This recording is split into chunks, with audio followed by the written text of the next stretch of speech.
The Fitchburg State University, ROTC, will now present the colors.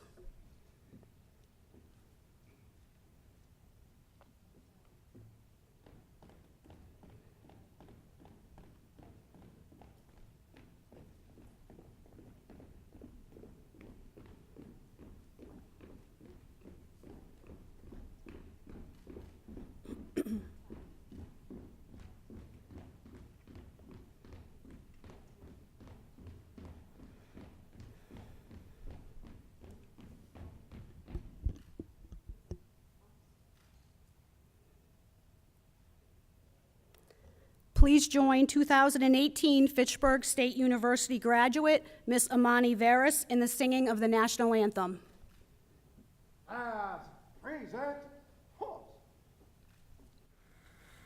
Oh, say, can you see by the dawn's early light what so proudly we held at the twilight's last gleaming, whose broad stripes and bright stars through the perilous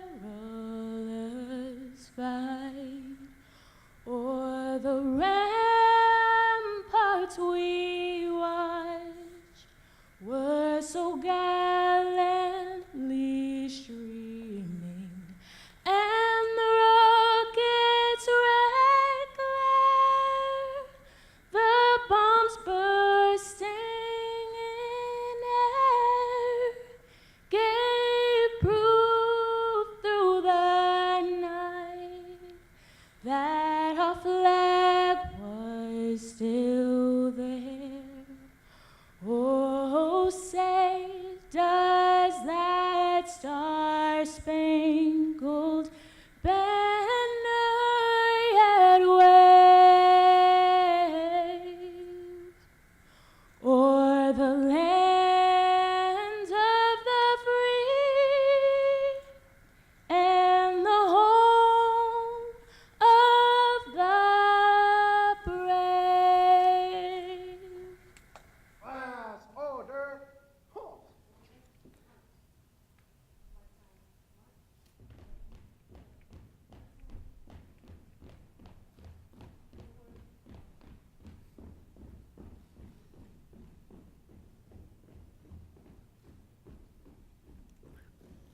Thank you, Ms. Veras. At this time, I would like to invite Father Anthony Umpagi to the stage to give an invocation. Class ready. Down.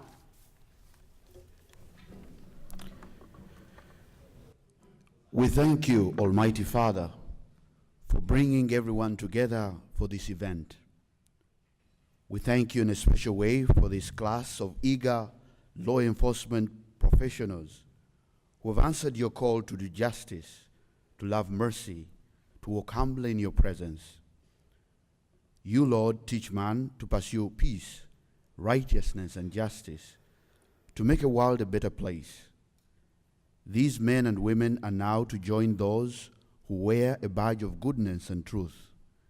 Be their guide this day and always.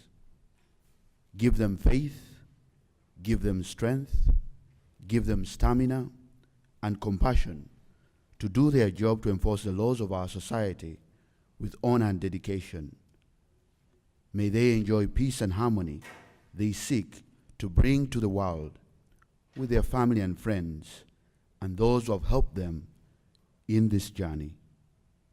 We ask all these needs and prayers humbly through Christ our Lord, who lives and reigns forever. Amen. Thank you, Father Anthony. Please be seated. Class ready. Two. Staff ready. Thank you. It is now my honor to introduce to you our distinguished guests who are seated up here on stage. Assembled on stage to your left is Dr. Richard Lapidus, President of Fitchburg State University. Dr. Alberto Carday, Provost and Vice President of Academic Affairs. Daniel Zivkovich, Executive Director of the Municipal Police Training Committee. Mary Lou Powers, Director of Training for the Municipal Police Training Committee. Behind them is Chief Michael Cloutier of Fitchburg State University Police Department, Dr. Franca Baricelli, Dean of Arts and Sciences. On stage to your right, seated in the front row, it is my pleasure to introduce our Academy staff instructors who have worked each day with the class. All of them work full-time as supervisors in various police departments in the Commonwealth, but they also work part-time with us at the Academy. In my capacity as Academy Director, one of my primary responsibilities is to assemble a cadre of staff instructors to oversee the day-to-day operation of the class. I am fortunate to have staff instructors who are dedicated to the mission of training new police officers. I would like to take this opportunity to recognize them for their time, their motivation, their leadership, and I'd like to truly thank them for their commitment to Fitchburg State University. They are professional role models and mentors, and they are critical to the success of our student officers and to our program. Seated in the first seat is our lead staff instructor, Lieutenant James West of the Franklin Police Department, Sergeant Richard Gilchrist of the Berlin Police Department, Sergeant Scott Van Ralton of the Hopkinton Police Department, and Sergeant William Duggan of the Maynard Police Department.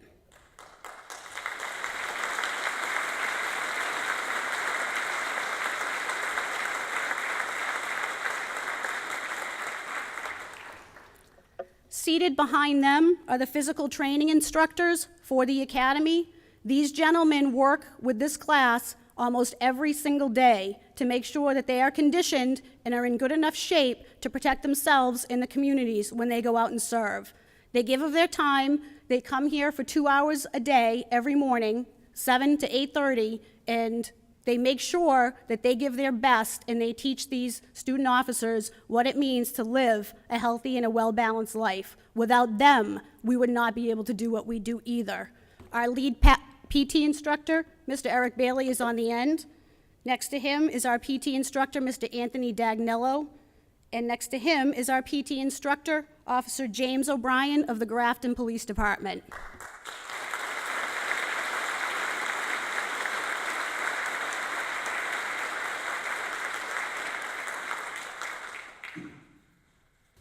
It is now my pleasure to introduce you to the president of Fitchburg State University, Dr. Richard Lapidus, who will be offering some opening remarks. Thank you, President.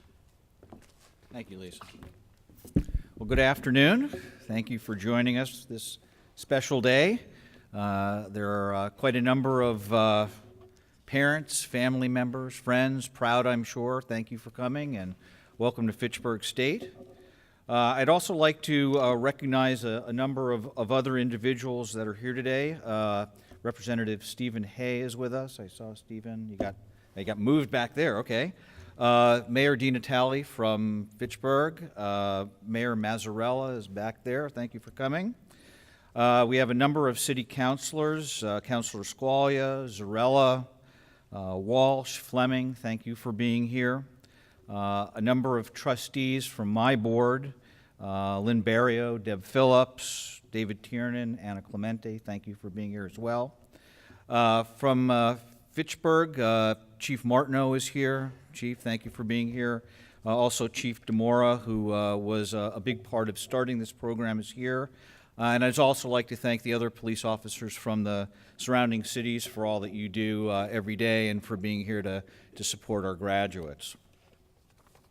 As Lisa mentioned, this is the first graduating class to complete our 4+1 program. So these graduates today are leaving here with an undergraduate degree, graduate degree, and police academy credentials. So that's pretty impressive. They are the first class, and they really should be proud of their accomplishments. They signed up not quite knowing, I think, what they were getting themselves into. Perhaps we didn't either. But they hung in there through some ebbs and flows. They were certainly resilient. Our university motto is persistence, and I think that they certainly persisted, and I think that speaks very well for their character. This is a unique program. It is a one-of-a-kind program nationally, and it is my hope now that we have gone through the first cohort that those that have been involved in the educational process have taken some lessons from that, and that it perhaps can be used to shape the way policing moving forward with regard to education and training is conducted. And I look forward to the next iteration of that. The instructors for this program have indicated that this class performed exceedingly well, both academically and with regard to their tactical training. They've commented that they're as good, if not better in some cases, than recruits that have gone through more traditional training academies, so we're proud of that as well. We certainly hope that all of our graduates will stay connected to the university, that will come back, they will share their experiences with the future classes, and continue to help this program grow and evolve over time. I can tell you that a number of these graduates are already employed with police forces locally. Others are actively involved in the search process, and we're confident that very soon they will all be placed and do extraordinarily well in their field training as they begin their policing careers. So again, I'd like to congratulate each and every one of you for being part of this experience and wish you the very best moving forward, and of course hope that you're safe out there. Thank you.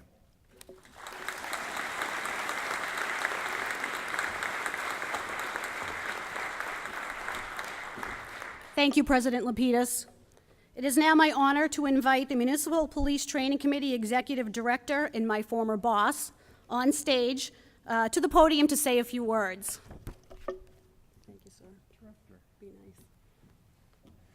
nice. Thank you, Director. The few words part was not lost on me. Yeah, you tried, and that everybody's going to remind you of that later, and remind me of that as well. But good evening, ladies and gentlemen. On behalf of Governor Baker, Secretary Bennett of the Executive Office of Public Safety and Security, and the Municipal Police Training Committee, welcome, and thank you for being here to help us celebrate the successes, achievements, and accomplishments of these fine men and women. In case you're wondering why I get to be here, by statute, all of the training in the Commonwealth of Massachusetts that impacts municipal police officers, University of Massachusetts police officers, and environmental police officers must follow the training requirements of the Municipal Police Training Committee. And since these men and women are aspiring to positions, either as municipal officers or campus police officers, that causes this program to fall under our jurisdiction and gives us the opportunity to partner with Fitchburg State University in this program. So that is how we come to be involved, and I'll talk to you a little bit more about that in just a minute. But up front, class, to you, I offer the Governor, the Secretary, and the MPTC's collective congratulations on reaching this juncture, not only in your careers, but in your lives. And that's not offered gratuitously, and it's not a hollow congratulations, because what you have accomplished is much more than any other police officer in the Commonwealth of Massachusetts has accomplished. Any chief that asks about the program, I tell them that if you hire one of these men and women, you will hire somebody, in the words of the President, who's demonstrated the persistence, the dedication, and the commitment to the profession that other officers or other candidates have not had to demonstrate. I've told you and all of those enrolled in the program here in the past meeting that whereas the typical police recruit goes through a 6-month training program where they have to abide by the rules and regulations and the codes of conduct required of a police officer in an academy setting, you've had to do that for years. And you had to do that under the guise of a transition from teenager to adult from high school to college to life. And it's no secret that most college students spend their first year, 2, 3, 4, some decades, trying to make that transition. And they use that time to experiment, to maybe bend rules, to maybe break rules, to maybe break laws. And it's all considered a part of the evolution into adulthood. And right from the beginning, all of you committed to set that aside and say, I'm going to commit myself to a higher calling. I'm going to commit myself to a higher code of conduct. I'm going to commit myself to a profession, to the community, to things that are beyond me. And so when I say congratulations, congratulations for achieving what few of your age have accomplished. And to you, ladies and gentlemen, I would build on what the President has just said. You're witnessing an historic moment, not only in the Commonwealth, but across the country, because as the President said, I'm not aware of any other program like this in the country that marries education and training, that marries a collegiate environment, collegiate philosophy, collegiate esoteric discussions about policing with the practical application in one program. And so because of that, Mr. President, I offer our collective appreciation for all that you and your faculty have done to bring these men and women to this point in their careers, and for all that you've done to sustain this program. And likewise to you, Director Lane McCarty, and to your team, and to all of the instructors who have sacrificed and made time to bring these men and women here. Not lost on these 9, but some of the rest of you may not realize that every time they had to stay after school, and not in a negative way, because that's when the meetings are held, because their full-time job is being a student. Somebody also had to stay after school to make sure the lights were on, the doors were open, and the classroom was prepared for the training they would have. And in these past 16 glorious weeks that you've had with these fine staff instructors in front of you and the other instructors, every time you had to be there early for PT, somebody had to be there earlier to get it ready. Every time you had to stay late to finish up a class, somebody had to stay later. And so to you, Director, and your team, thank you for those sacrifices. So, thank you.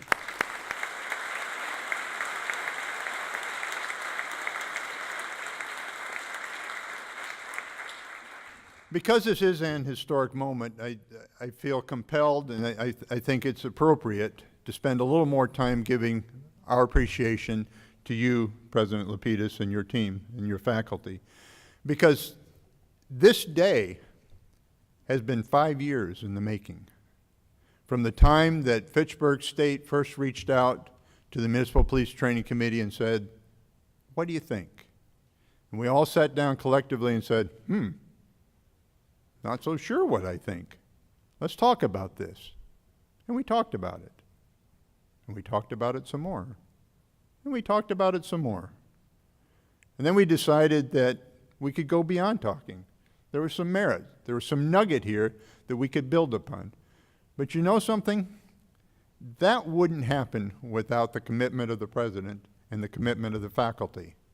Because for us as a Municipal Police Training Committee, what we care about is the product. It's not a check mark. The Academy training is not a check mark. It's designed to prepare these men and women for success in their job, success in their community. So we had to be sure that there was a commitment from FSU to do the same thing. That it was not just some sort of a program to encourage enrollment in their CJ program, or to position them to be at to increase enrollment. And so from the beginning, we began to talk about how that could happen. And as we talked, collectively, we, the Director of Training and I, were impressed by the level of commitment and dedication from the Fitchburg faculty, all under the guidance and encouragement of the President. And so what went from talking to planning became reality. And because this is the first program in the country like it, there were growing pains, and the President alluded to that. There were times we thought we were headed down a good path only to find out that's not working as well as we thought. And changes and adjustments were made, and these men and women participated and adapted to those changes and adjustments. And this is not a money-making deal. If you do the math, you have 9 students graduating here, and you look at their tuition, and you look at the commitment the university has made. This is not about money. It's about an opportunity to participate in something groundbreaking, and as the President said, something that could shape and mold training across the country and perhaps around the world. Because these men and women embody the 2 cornerstones of good policing: training and education. And just to give you an example of how much of an investment the President and the university have made, I ask that any faculty who are here, who have somehow touched this program and had some sort of conversation, discussion, support, whether it's media, whether it's admissions, whether it's planning, to please stand. Please stand.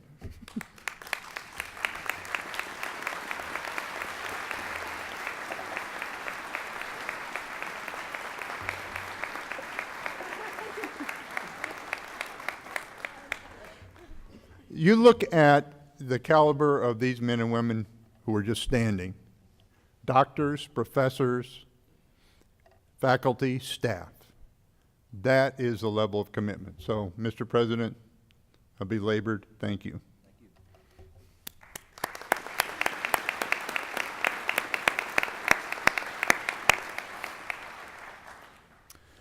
Class, at the risk of not sticking to the director's admonition of a few words, I'm going to offer a few more, because I would be remiss if I didn't offer you some parting comments based on my 36 years in the profession as a trooper, as an academy director, as a chief of police, and now as the executive director of the Municipal Police Training Committee. And because this is directed to you personally, I'm going to use a word that you heard in the classroom quite often: eyes. Did you not cover that in class? Eyes on me, sir. Eyes on him. Thank you, sir. It's all about the training. So, first of all, let me thank you and congratulate you for your choice in professions, because you can't, there is not another profession that is as noble and rewarding as policing. I mean, what is more noble than protecting our youth? What is more noble than protecting those who cannot protect themselves? The elderly, victims of domestic violence, human trafficking. And what's more noble than being willing to sacrifice everything for people you don't even know? But at the same time, it's the most challenging profession you could pick. There's no secret that policing is under a great deal of scrutiny these days. What we do and how we do it is constantly being critiqued, evaluated, and sometimes downright criticized and challenged. And I don't say that to cause you to second guess your choice of professions, because the reality is that dynamic is what makes this an exciting time to get into policing. Because you have an opportunity that I didn't have, that Chief Clulier didn't have, that these men to my left didn't have when they came into the profession. And that comes on 2 levels in your case. The first is you get to demonstrate the benefit of education in policing. But the second is, unlike any time in the history of policing, what every officer says and what every officer does affects and impacts what we become as a profession and how our communities perceive us.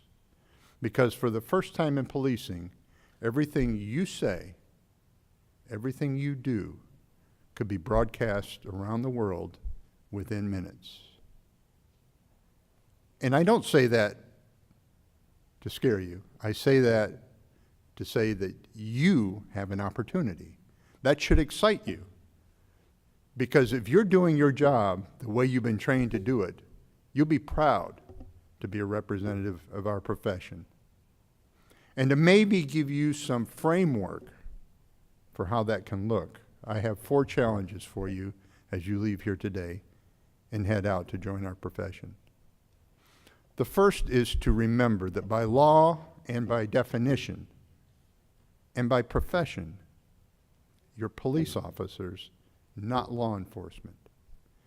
While many people use those terms interchangeably, I contend there's a subtle but yet very distinct difference between those two.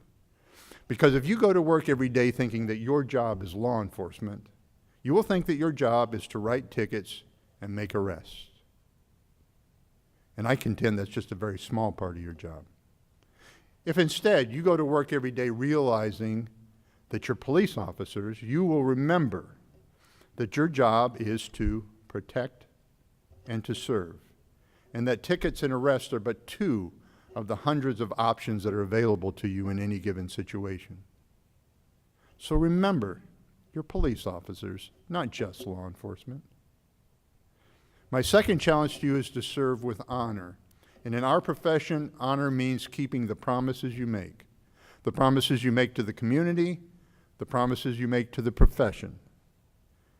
In your oath of honor and your oath of office. Serving with honor means doing what's right because it's the right thing to do and not just because it's required or somebody's going to find out. Serving with honor. I don't remember when the last time you read the Declaration of Independence was, but I'm pretty sure it wasn't last night or this morning. Probably wasn't even this week. But hopefully you remember enough from your history class to know that when our founding fathers wrote that document, they knew that every word, every phrase was going to be scrutinized, not only across the colonies, but around the world. And I think it's important for us to know that the last word in that document is honor. To this we pledge our lives, our fortunes, and our sacred honor. So my second challenge to you is to serve with that same sacred honor, to keep your promises. My third challenge is to serve with courage. Now certainly, everybody expects bravery in the face of danger. But in our profession, courage has another layer to it. It takes courage to do what's right. It takes courage to serve ethically and with integrity. It takes courage. And so my challenge to you is always have the courage to do what's right and to serve ethically and with integrity regardless of temptations, regardless of obstacles, and yes, sometimes regardless of peer pressure. Always have the courage to do what's right. And my last challenge to you is to serve with a commitment to the community, a commitment to the profession, and just as importantly, a commitment to yourself. And in policing, the cornerstone of that commitment has to be a commitment to excellence in everything you do. Striving to be the best that you can be. Another way to put it is never settle for simply being good enough. Never settle for simply being better than the person next to you.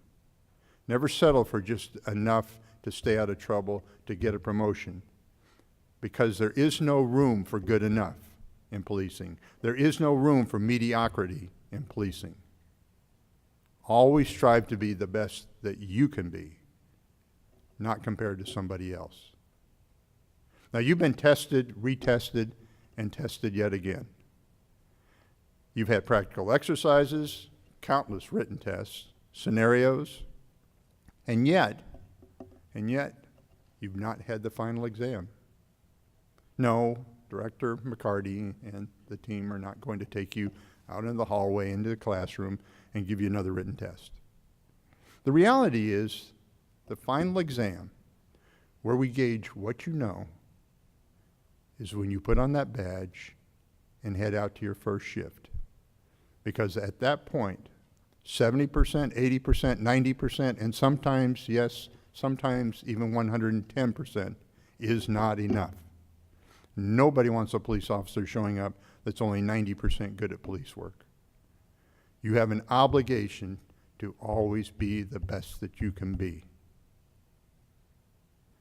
So 90% is no longer good enough. Further, once you become a police officer, you lose the right to be unfit. And there's 3 parts to fitness in this profession. Certainly, we all expect you to be physically fit. Your peers expect you, your community expects you to be physically prepared to perform the rigors of the job on a moment's notice. And we talked about moral fitness, always acting ethically and with integrity. But what's often overlooked is mental fitness. Your education, your training don't end here. This is part of a continuum.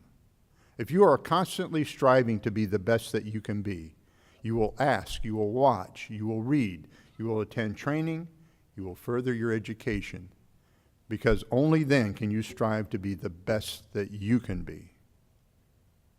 So my challenge to you is to always serve with a commitment to excellence every hour of every shift of every day. Excellence, excellence, excellence in everything you do. So please, remember, you're police officers, not just law enforcement. And I ask you, I challenge you to serve with honor, to serve with courage, and to serve with a commitment to excellence in all that you do. Congratulations and Godspeed.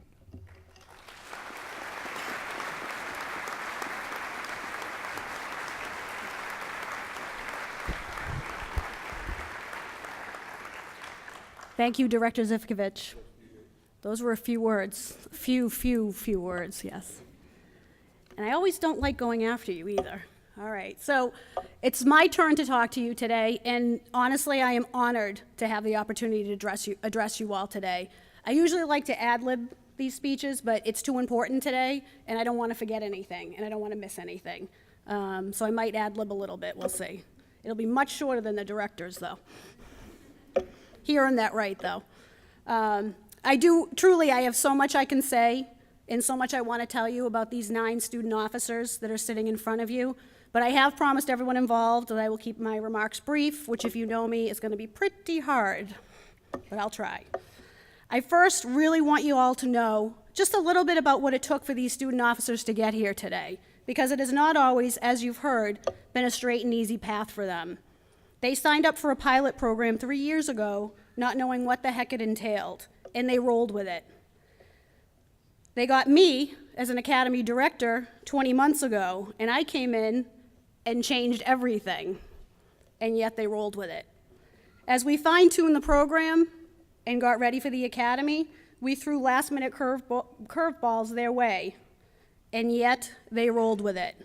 The first ROC has adapted, and they have overcome every single time. These are 2 critical attributes that police officers need, and they have already exhibited both before even stepping out on the street. This is just one reason why I know they will be successful in this field. Typically, an academy director meets their student officers as strangers 30 days prior to day 1 of an academy. This academy is unique in that I have had the opportunity to really get to know these 9 young men and women on a personal level, because I have spent not just 17 weeks with them, but about 1.5 years. This made it that much more joyful for me when they succeeded, and that much more excruciating for me when they faltered. And as I said earlier, I asked a lot of these 9, and they would say to me, "Ma'am, we won't let you down." And they didn't. And I could not be more proud to stand here today as their academy director as they begin their policing career. I would now like to direct my comments specifically to the first ROC. So eyes on me. Thank you, Lieutenant. First, where do I even start? What a ride we've had. This may horrify you to know, but guess what? We're bonded for life after what we have all been through together. You jump, I jump. You had a lot placed on your shoulders as the first ROC, but you know what? You carried it with pride, you carried it with determination, you carried it with dignity, and you did it. You scared me a couple times, I'm not gonna lie, but you pulled it out. And just when you thought you were done hearing any more lectures from your director, bear with me just one more time. If I can tell you anything in the short amount of time I have today, let me say this to you. Always remember that you are first a son, a daughter, a boyfriend, a girlfriend, a brother, a sister, and one day a husband, a wife, and a father and a mother. You will always be those things first. Being a police officer is what you do for a living. It's not who you are as a person. Never get so wrapped up in the job that you forget you are first a human being. I read an article recently in Law Enforcement Today by an anonymous author entitled, "It's Not Normal." The author outlines all of the traumatic circumstances a police officer may encounter and states in part, quote, "It's not normal to wake up at night in a cold sweat because you dreamed you got shot multiple times by a bad guy and you were powerless to stop it. It's not normal to lie in bed unable to sleep because of all the things you saw that day and they play in your head like a bad movie you can't turn off. It's not normal that no matter how much all these things bother you, you couldn't see yourself doing any other job because carrying this burden is what you were meant to do. This is your calling. You are not normal. You're a police officer. It's your family who will help you get through this job, which, as I always say, is the best and worst job you will ever have. Rely on them and let them support you along the way. Ask them for help when you need it. In fact, if you haven't thanked them already for helping you get here today, I'm giving you one last directive as your Academy Director. Do it as soon as you file out of this auditorium. And I mean that. Your parents, your family, your partners, and your friends will be the lifeline in this job that helped you stay grounded and stay sane. Actually, could I ask all the family and friends here today of these 9 student officers to stand up at this time? Please, let's all give them a round of applause.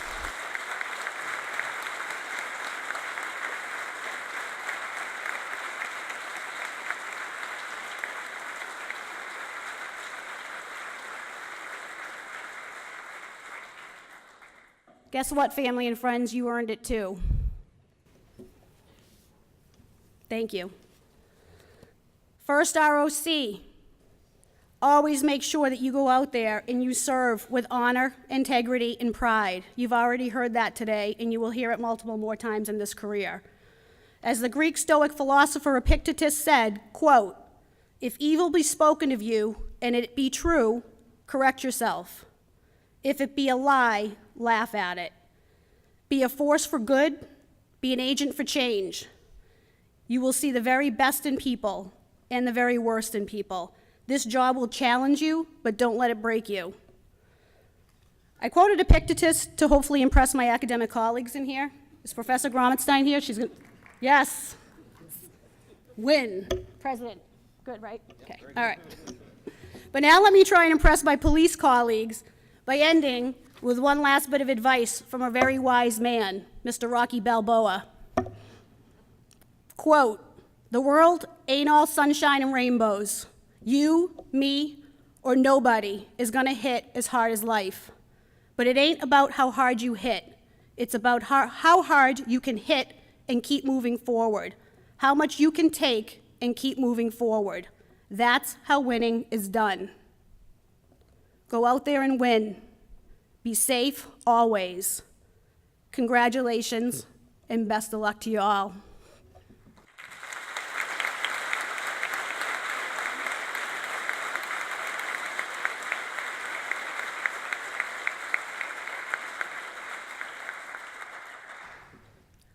Thank you. All right, I have my MC hat back on now. Next up, you're going to hear from our lead staff instructor, Lieutenant Jim West. But before I invite Lieutenant West up, I would like to take a minute to offer him my sincerest gratitude for all his help and guidance with this first Academy class here at Fitchburg State University.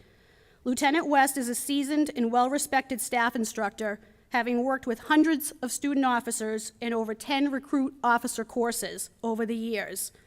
He was instrumental in the planning and the ultimate success of this first ROC. The student officers were so fortunate to have his leadership and his expertise, and to learn from one of the very best in the field. I could not have pulled this off without you, Lieutenant West. Thank you so very much.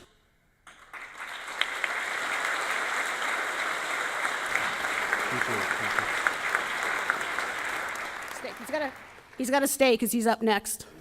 So please welcome, he's right here, first ROC's lead staff instructor. Lieutenant West is going to offer a few remarks and hand out the class awards. Thank you. ma'am. Thank you, Director. Bear with us, folks. We're almost done with the speeches, I promise. First ROC, this is for you. So eyes on me. I think that's how it's done. First ROC on day one, you sat in the classroom in the rec center. I'm sure you all remember that day, waiting patiently for us. Suddenly, with the sound of a whistle, there were several staff instructors providing guidance and direction in our soothing, gentle way.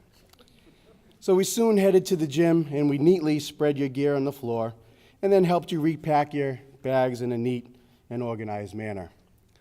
So we can joke about it now, but I hope that each of you realize that we have a job to do here at the Academy, and everything we had you do was part of your training and had a direct relationship with policing. We don't do bag dumps just to do bag dumps. They are designed to get you to work together as a team, to get you into a mindset that you need to work and help your fellow student officers, and to get into the mindset to never give up. Our job was to assist the director and your other instructors in preparing you for what comes tomorrow and what comes every day for the rest of your careers.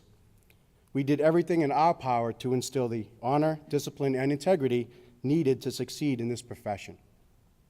So class, I'd like to give you quickly a list of 6 things that, in my opinion, will help make you good police officers. Number 1, remain mentally prepared. You will never get all of the training that you truly need or want. However, each day will present you with multiple training opportunities. Every situation that you handle throughout your career can be dissected in your mind and possibly debriefed with other officers to help you learn how to do it better next time. During your idle time, you should be mentally preparing for any situation imaginable. Ask the tactical experts for the best techniques in these situations and continually prepare for them. Number 2, do the best job that you can. On every call that you respond to, whether it's a homicide or just a simple public assist call, just do the best that you can. Remember that although you may think the call is not worthy of a police response, to the caller, it's an emergency. So keep a positive attitude and treat each person with respect. Take the time to provide the help or assistance that they are looking for. Some may call this problem-oriented policing, but I call it just doing what is right, providing the service that citizens want and deserve from their police officers. And number 3, actively listen. You should listen, listen, and listen some more. Listen to your trainers, as they will give you information and skills necessary to succeed and survive. Listen to your peers, as they will tell you what has worked for them. Listen to your supervisors, as they will give you guidance in your careers. And listen to your community, as they will tell you what's important to them. Listen to the witnesses, victims, and suspects, as there is always at least 2 sides to every situation that you will face. And most importantly, listen to your family and your non-law enforcement friends, as they will tell you when you are going off course in your life. Number 4, develop and maintain a heart for service. There are no training programs out there that teach you how to care for people. It has to come from within you. Some people take a job in police work because it has decent pay and benefits. Fortunately, there are many people who are drawn to police work because they feel the calling to help others. It takes a very special person who is willing to get up each and every day and go to work, knowing that what they are truly getting paid for is what they may have to do. You know that you may have to give up your life to protect others. Number 5, take care of yourself.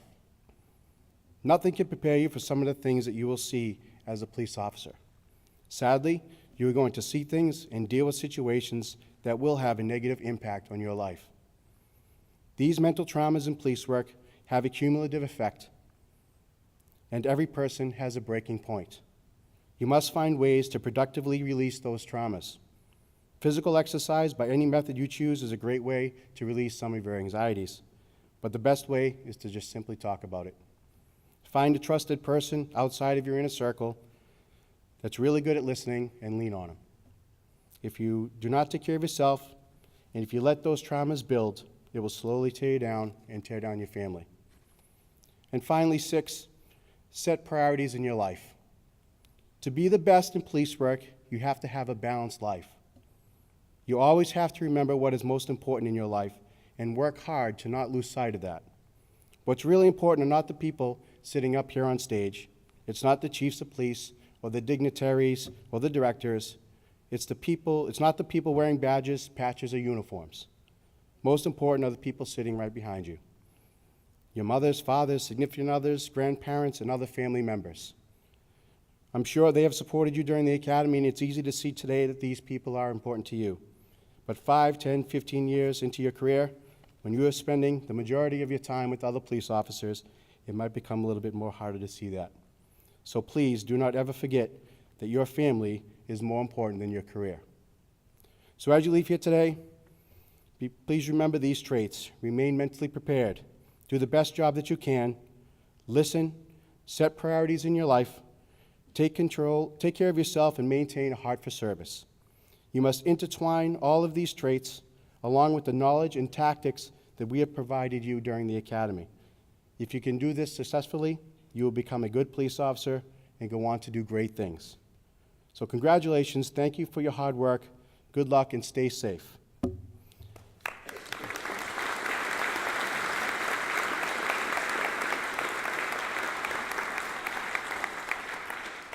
Thank you. Now on to the awards. So before I present the awards, I would just like to congratulate all of the student officers for their efforts. Although we can only issue these 4 awards, you all should be recognized for your hard work and dedication. I'd like to ask Mr. Bailey, please come up. The first 2 awards are physical training awards. Physical training was done every morning at the academy. PT included runs, strength, and circuit training. At certain points of the academy, the PT staff conducted assessments in areas such as a 1.5-mile run, push-ups, sit-ups, 300-meter sprint, and an agility run. The PT Achievement Award. This award goes to the student officer with the best overall score. To give you an idea, this winning officer ran the 1.5 miles in 9 minutes and 32 seconds, did 43 sit-ups and 67 push-ups in 1 minute. The PT Achievement Award is presented to Officer Nicole Patterson.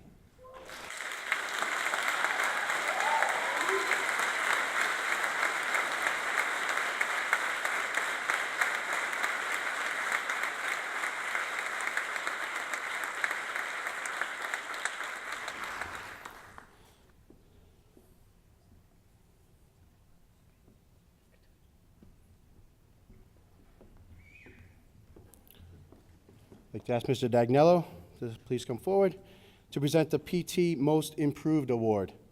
An evaluation was done at the beginning, in the middle, and at the end of the academy. This award goes to the student officer who had the most improved PT score at the end of the academy.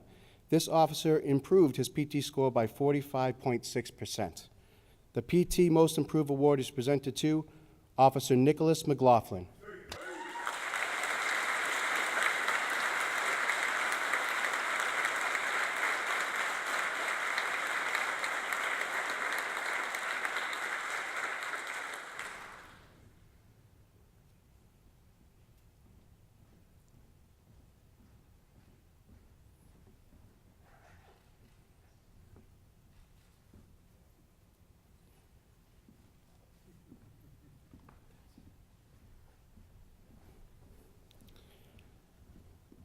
Next is the Firearms Achievement Award.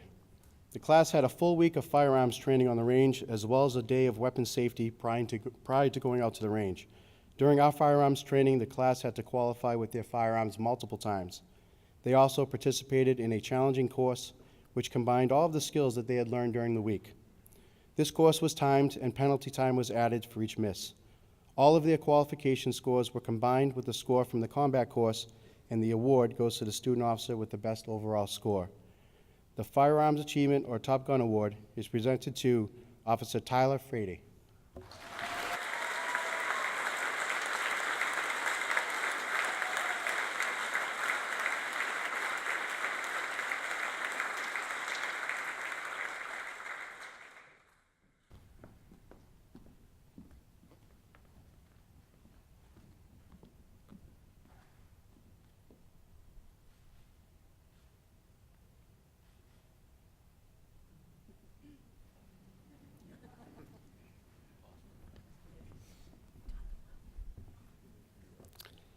And the final award is the EVOC Award. EVOC is an acronym for the Emergency Vehicle Operator Course. The course is a week-long and very challenging. Some of the courses include precision, backup, brake and turn, pursuit, and cornering. This award goes to the student officer who had the best combined score on all of the EVOC courses. The EVOC Achievement Award is presented to Officer Ryan Richard.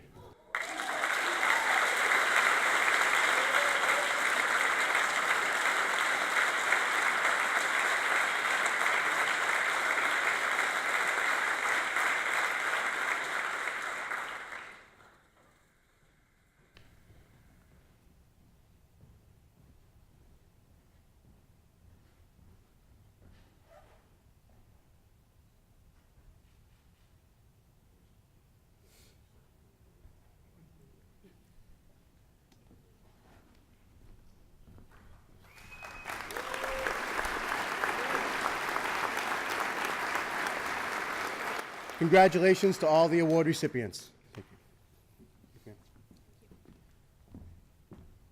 you. Thank you, Lieutenant West. Officer Richard, don't sit down. I am pleased to now welcome back to the stage the first ROC's class leader, Ryan Richard. He has a few words to say.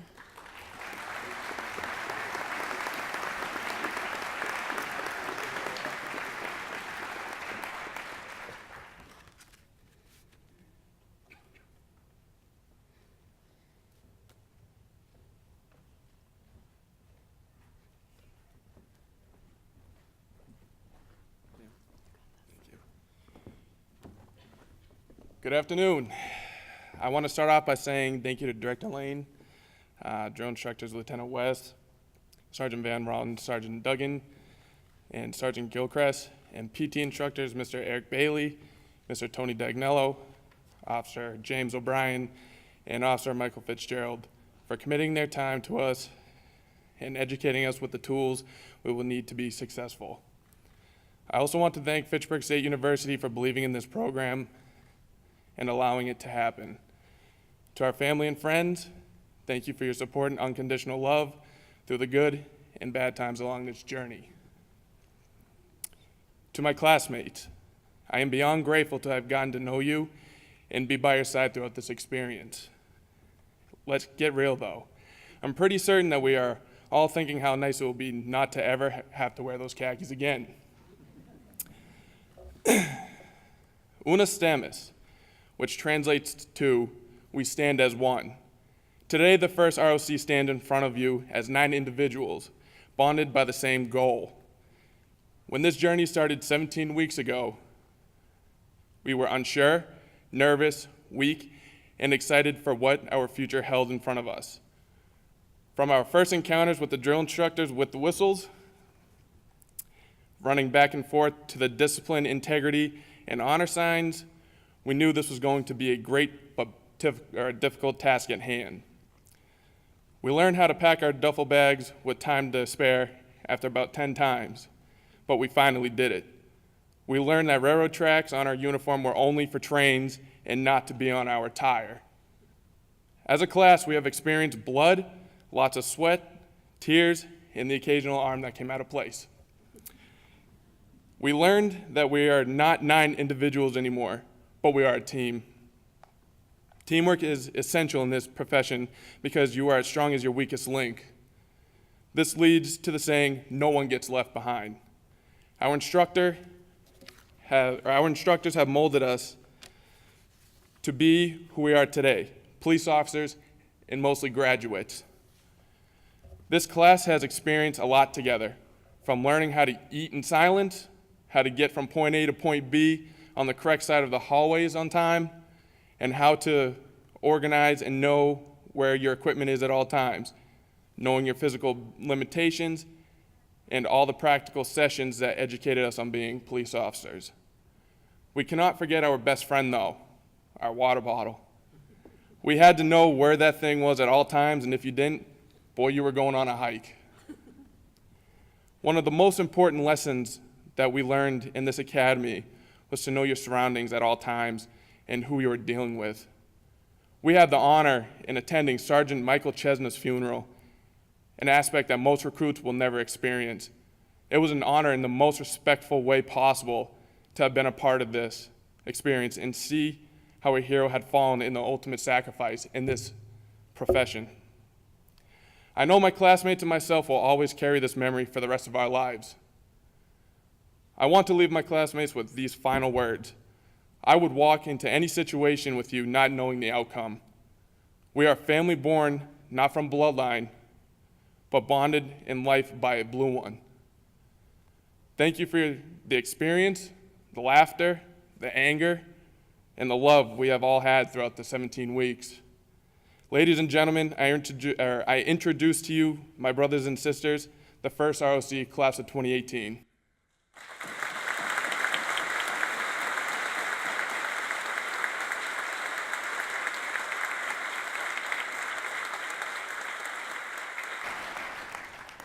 At this time, I would like to ask President Lapidus and Director Lane McCarty to join me in the presentation of our class plaque.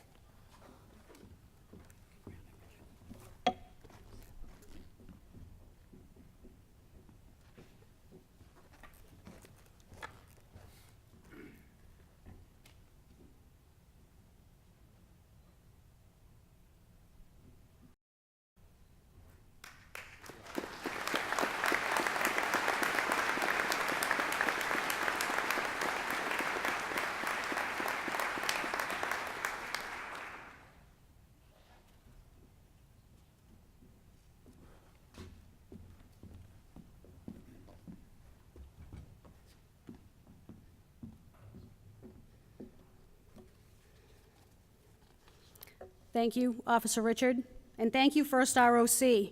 This plaque will be placed on display at Fitchburg State University for all visitors to see. And if you notice the top part was blank, it's where their class photo is going, which will be an even more proud moment for them. All right, the class is now ready to receive their certificates. Not many more speeches left, I promise. These certificates are hard-earned and represent 17 weeks of an 894.5-hour disciplined and structured training program. Executive Director Dan Zivkovich and Director of Training Mary Lou Powers will award their certificates, followed by the pinning of the badges.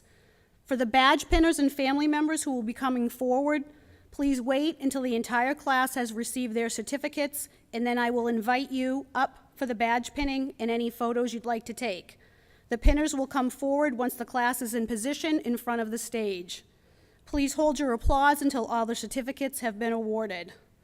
And now, the big moment they've all waited for, the awarding of the certificates. On your feet. Eyes, on your feet.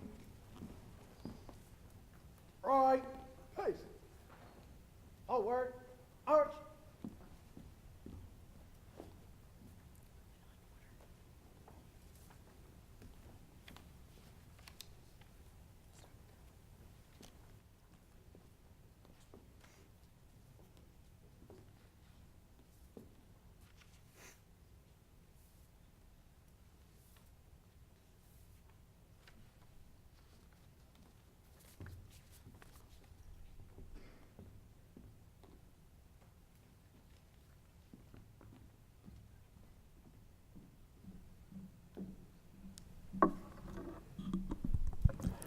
First squad leader, Tyler Fratty.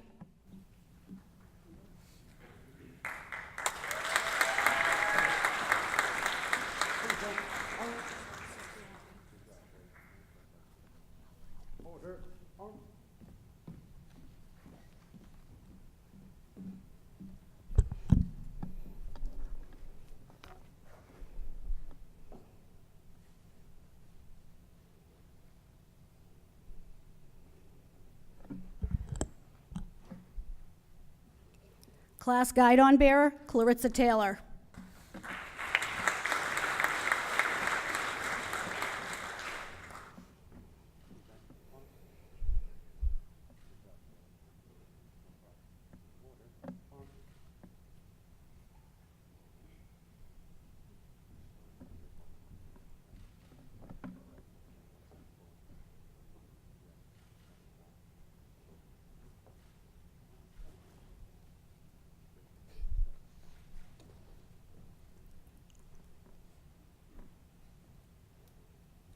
Jamie Parker.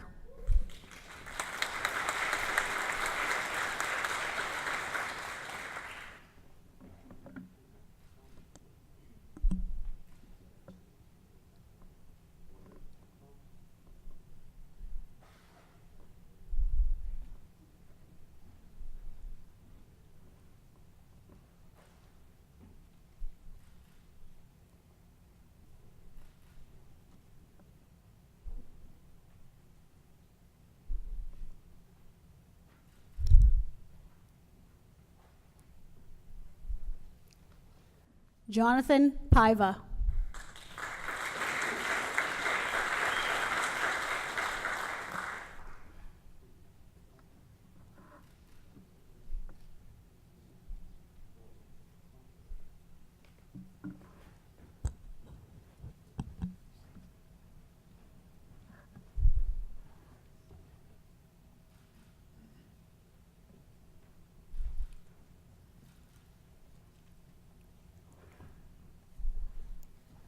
Morgan Steele.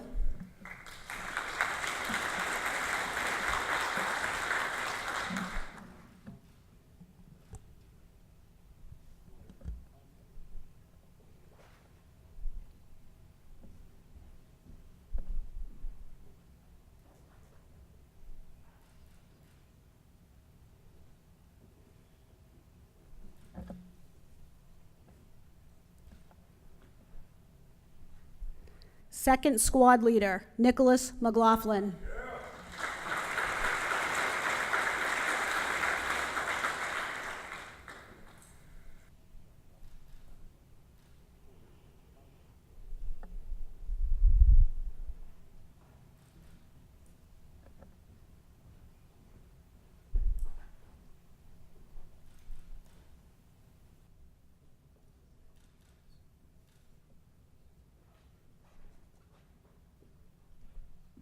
John Francis.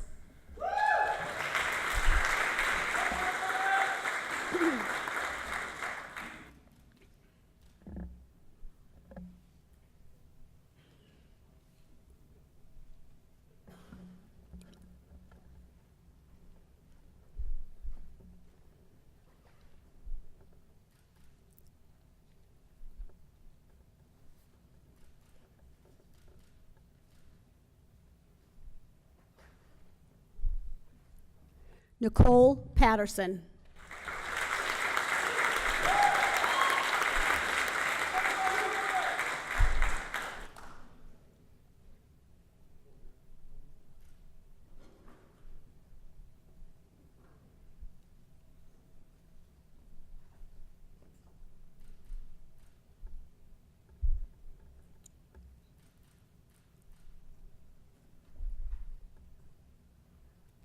Class Leader, Ryan Richard.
Badge pinners and designated family members, please come forward now.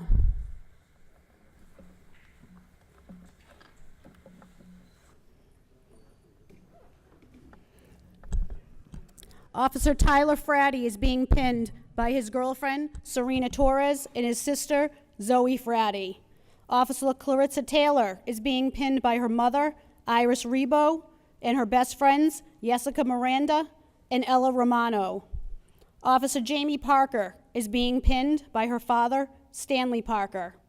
Officer Jonathan Paiva is being pinned by his mother, Maria Paiva, and his father, Robert Paiva. Officer Morgan Steele is being pinned by her father, Raymond Steele, and her sister, Jennifer Steele. Officer Nicholas McLaughlin is being pinned by his mother, Nancy Robillard, and his sister, Kelly McLaughlin. Officer John Francis is being pinned by his grandmother, Karen Francis, and his grandfather, Alan Francis. Officer Nicole Patterson is being pinned by her father, Deputy Chief Jeffrey Patterson of the Littleton Police Department, and her mother, Susan Patterson. Officer Ryan Richard is being pinned by his father, Mark Richard, and his brother, DJ Richard.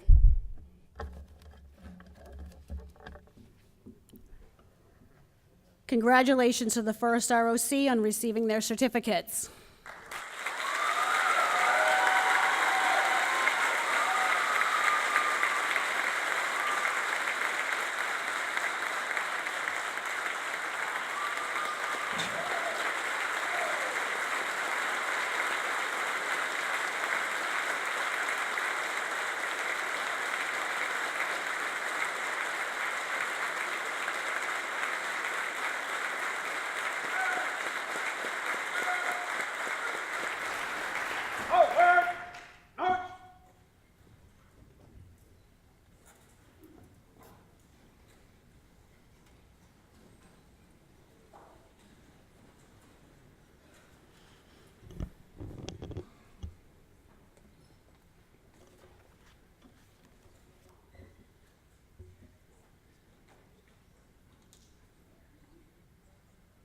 Ask, left, please. Ready, seats. At this time, I would like to invite Chief Michael Cloutier of the Fitchburg State University Police Department to administer the oath of honor.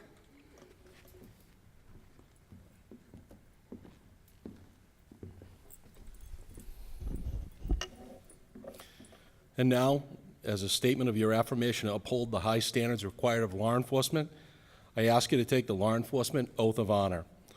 I also invite any member of law enforcement who is here, whether guest or staff member, to also stand and take the oath, and jointly we will reaffirm our commitment to perform our jobs ethically, with honor and integrity.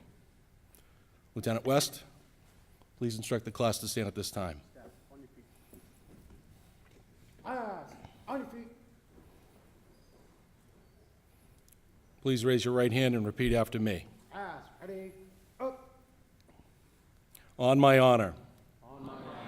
I will never betray my badge.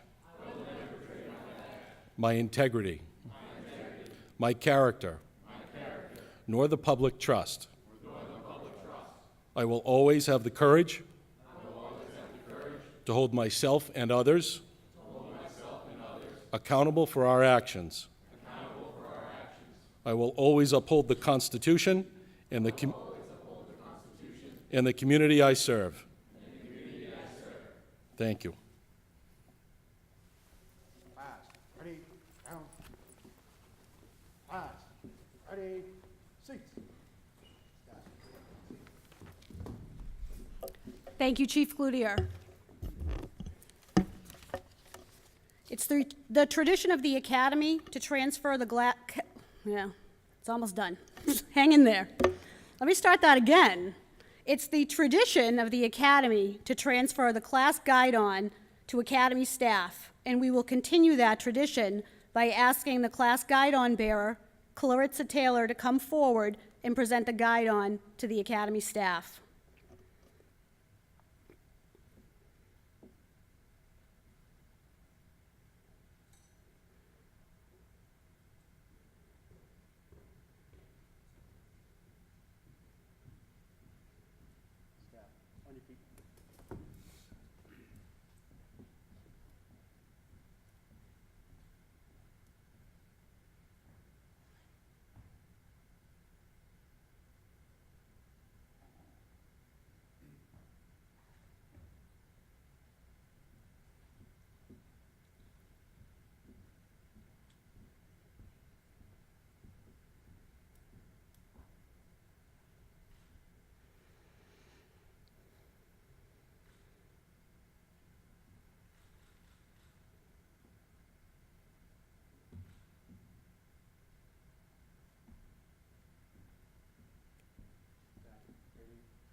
This guidon will be placed on display at Fitchburg State University along with the class plaque for all visitors to see.